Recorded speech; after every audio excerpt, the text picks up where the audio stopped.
I want to introduce y'all to a game I found called Grave/Digger on Roblox. It's not really a first-person shooter. What would you call it?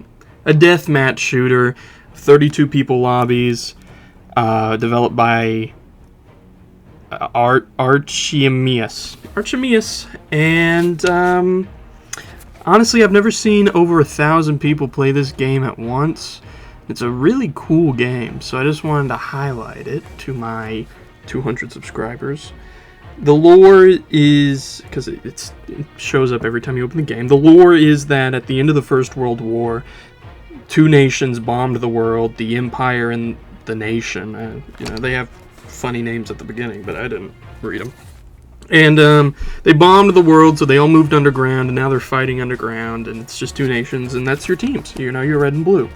The gameplay consists of 7 classes with 3 kind of optional classes, kind of. They each have unique roles and outfits, which is honestly, the outfits are really cool. Like, the aesthetic of the game is very Trench Crusade, There's 10 big guns, which are like rifles and shotguns, and then there's 8 sidearms, which are revolvers and a sword and pistols. Every class has its own unique equipment and perks and roles, and most guns have cool gimmicks. You press Q and it does something else. There's medals you get for surrendering or by playing the game, I think. There's med packs and compasses, and none of it's really explained that well. You do have to kind of figure it out because, they don't really tell you. You have to read the descriptions of items, which is not so bad, I'll give you the basic rundown. Basically, you pick a class, you customize your weapons, you can pick a perk. There's 14 perks. And then you spawn in based on a timer. At the top of the screen, it says reinforcements, which is how many tickets your team has left. And then there's a timer based on the intervals in which you spawn. And then you spawn, you start running around with your class, you dig, which is a very big part of the game because it's all underground. So you have to dig your way through stone in order to get to points of interest. You shoot at the people that are not on your team.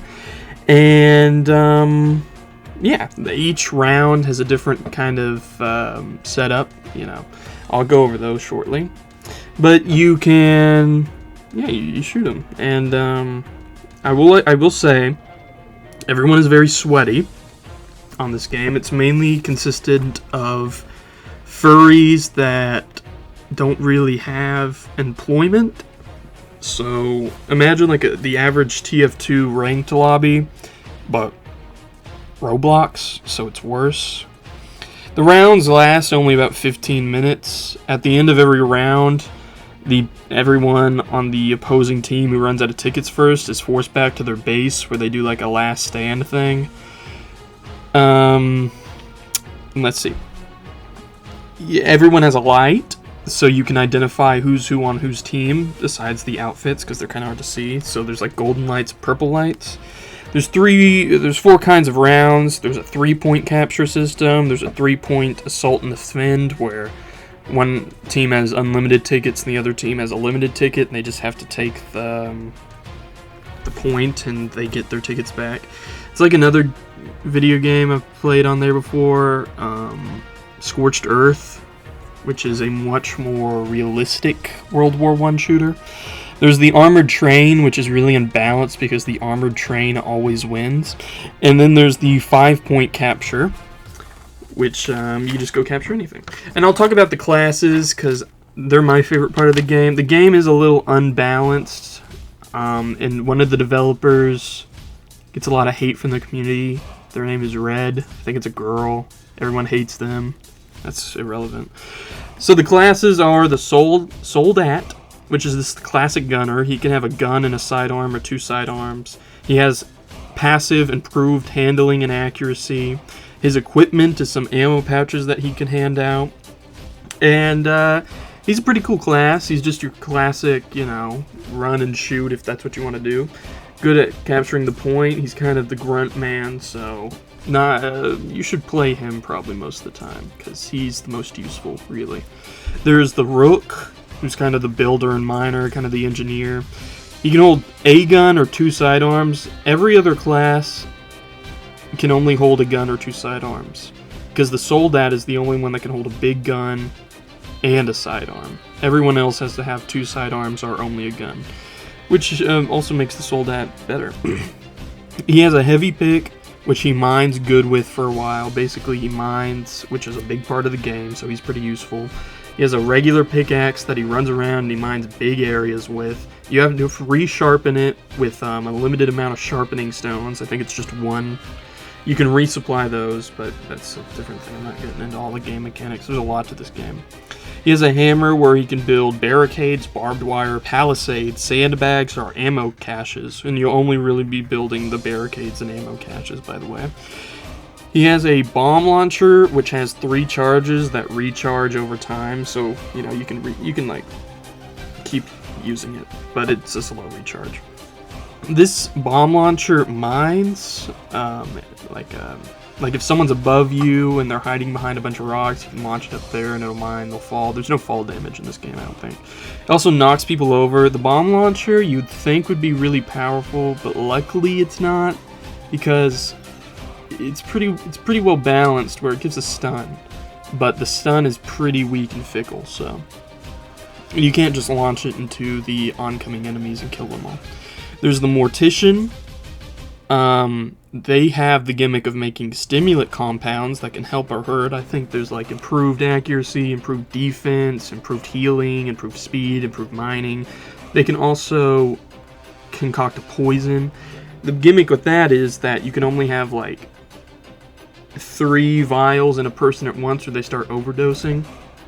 And you can also make a poison, which you throw at the enemy, and it's really slow acting. I think I've killed 1 person with it, but I don't play Mortician that much. It also has Surettes. It's like syringes, I guess, but different, that he can give to people to substitute surgery. That's a gimmick, not a gimmick, a gameplay function, by the way, where if you get hurt, you have to take out your med pack, hold T, it shows you if you need surgery or not, you hold it down, you give yourself surgery.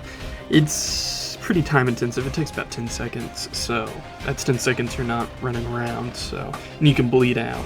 The game has a little gore, I'll say, but it's not intense. I mean, like, I barely notice it. Sometimes your arm gets blown off, and that's it. Then there's the Officer, my personal favorite. He has binoculars he can shoot 2 flares with, which light up enemy positions. He can set up a telescope where anyone within the telescope's line of sight is pinged. Or he can also ping like a direction to make people look at. His equipment is a trench whistle with a cooldown that either boosts speed, accuracy, or defense. The speed is really good on this thing, so if you're an officer, just spam that when you're getting to the point, because a lot of this game is just running and then getting killed by some blonde furry playing Jagger, which is the next class. The Jagger is probably the most niche part of the thing, but they're also the coolest looking. They're on the thumbnail if you clicked on this video. So the Jagger has a hunter's kit where they can set up traps, bear traps, tin bombs, gas shells, dynamite, shotgun shells, and the light lure. The light lure is cool because it makes them think that there's someone like in the building, and then you go blast their head off. The rest of them are not that great. I mean, if the team you're playing against is extra sweaty, then they will rush your base and spawn camp you. So the defenses are pretty good there, but most of them require tripwires to be set up, and they're very obvious, so most of the time a sweaty player won't get tricked. You can dig a pit though, I've seen that work before. And his equipment is a smoke bomb he can throw at people, which poisons them, so that's pretty good. You can cure poison, by the way. You hold out your med kit and you hold Q, just read the descriptions. There's the Lancer, which is I think the stupidest class. He can only carry a lance that he can use to charge people. He has a painkiller that quickly heals him. He also has a throwing axe. I think this is the dumbest one, but I'm also just bad at it. You'll see a lot of sweaty gamers hiding behind their gunmen, and then the second that they are behind you, they will charge you and insta-kill you. And then they'll act like they're God's gift to man. Finally, there's the second coolest looking class, the Vanguard. He can carry a shield and a sidearm. I go for the sword, personally. I think that you're going to get close to the enemy anyway. You might as well have a sword. But, you can carry a pistol, too. That's pretty good. Then he has a rally banner, which buffs your team somehow. I don't remember how. And he can also give allies a buff, too. With clanging on a shield. So yeah, that's Gravedigger, that's all the classes. I think it's a really cool game. I think the balancing could use some work. A lot of really sweaty, like, gamers will be put on one team. And then you'll just be stomped by the round. The armored train mode sucks to play against if you're not on the armored train. Just make it so you can't spawn on the armored train. Apparently the dev also has abandoned the game, I saw in chat, but I also don't trust really 40-year-old unemployed gamers. So yeah, it's a cool game. I would play it if I were you, if you got the time. It requires like a little reading comprehension, a little thinking. All the good teams stay together and like know what they're gonna do. They work as a team. They don't split up and run in different directions and get killed by a big swamping mass of gamer. But yeah, cool game. Check it out. Just, don't spend like 10 hours on it like me and then get mad at everyone. And yeah. Okay, yeah, that's been it. Like and subscribe.